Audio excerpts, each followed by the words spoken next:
Thank you, Mr. Chairman. I would like to close. Just want to address a few things. Good Senator from Bitterroot pointed out this handout from Robert Brown. By the way, I just want to go back to committee since it was brought up a couple times. We had 6 opponents in committee. All 6, at least 4 of them, were either former or currently paid staffers of the John Birch Society. And I would assume that the other 2 that were opponents were either closely connected or members of that society. So the opposition was pretty solid, pretty much from one group of individuals. And we had individuals from across the state testifying as proponents, good-hearted, sincere individuals. And I think that there's almost, and you've seen hundreds of emails, not just during this session, but before this session on this issue. So there's literally thousands and thousands of Montanans who are supporting the convention because they're worried about our country. This sheet that was put out on our desks that is from Robert Brown, who is a John Birch Society individual. I've seen this before, and I've studied it thoroughly.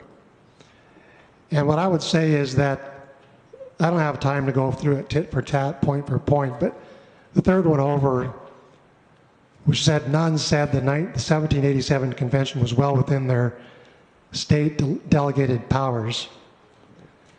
Well, I don't know if you were interested, but all you have to do is pull open your Federalist Papers and read Federalist 40. And you'll see what Madison had to say about it, and I'll read it.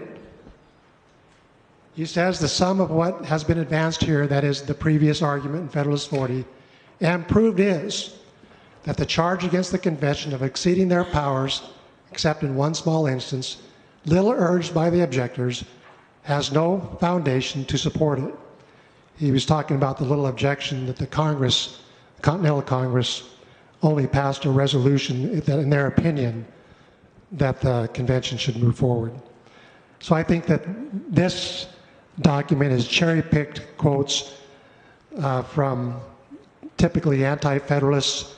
And if you understand the history, the anti-federalists were opposed to the convention. They were opposed to the ratification of the Constitution. And so it's clear that when you read a bunch of quotes from anti-federalists, they'd be anti-Constitution. I think that without going tit for tat again, I'm just going to close with a few things.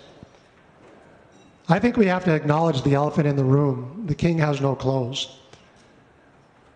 As my son stated it to me, he said, Dad, the train is over the cliff, we're just waiting for impact. So we can talk all day about educating the populace about the Constitution. By the way, I listened to Mr. Brown's class on Article 5 and Article 6 a couple Saturdays ago. I spent 6 hours looking at what he said, what he suggested. The bottom line was he suggested, and I agree with this, we need to educate people on the Constitution. We're not very well educated on the Constitution. We all could use more education. And he said then we need to hold them accountable via Article 6, which says each of us and the federal legislators take an oath of office to uphold the Constitution. I agree with that. That's good. We need to educate, and we need to hold elected officials accountable. But for 62 years, the John Birch Society has been preaching this, and after 62 years, where are we? It's not working. We're another day older and $1 trillion in debt, and I say that quite literally because the current president has a $4 trillion deficit in his current budget. That takes us to $32 trillion in debt. It's not working.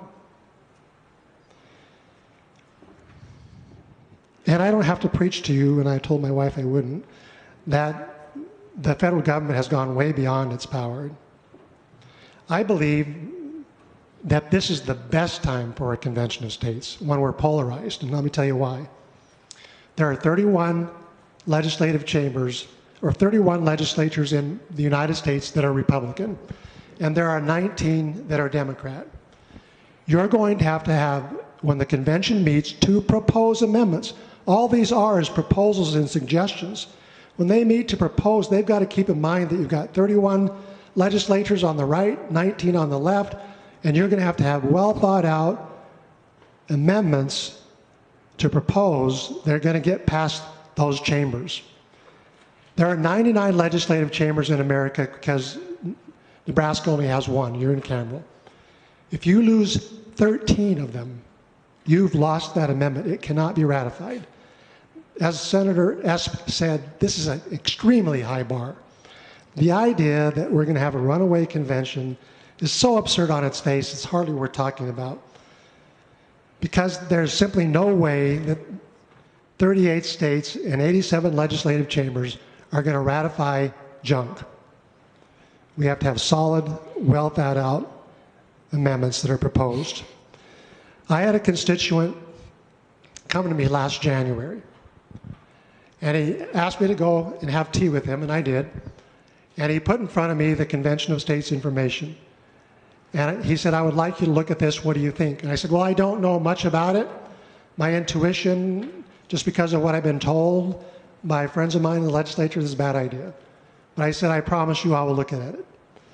So I did. I looked at it carefully. I looked at everything I could read. I read all the founding commissions to the original 1787 Constitutional Convention. I read that they all acted within their authority, except there were 10 of them, 10 states that had full commissions to go up and do whatever they needed to do to meet the exigent needs of the unions or the urgent needs of the union. They went up and did that. I read all the 40 different conventions of states that ever happened. None of them ever ran away. They all stayed within their rules. They all stayed within this one state, one vote rule and followed their rules. So I feel like after my study, I came to the conclusion, one conclusion, and that is I, as a state legislator, have a say in what's happening in Washington. I have complained and whined for 16 years since I've been involved in the legislature about the federal overreach, the overspending, the deficit spending, and I realized that Article 5 was the tool given by the founders for state legislatures to do something. The champions for America are not in Washington. Those guys are hopelessly lost. They've lost their way. The champions for America are sitting in your desk. And if you want to be a champion for America and give our country an opportunity for survival beyond the next generation of those pages sitting up there, then I suggest a green vote, Mr. Chairman. Thank you.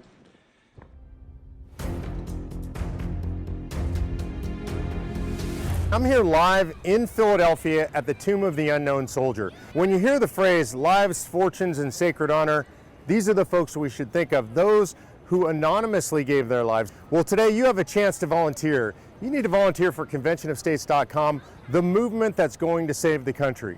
These folks are willing to step up and give everything. We need you to give just a little bit. Go to conventionofstates.com and volunteer today.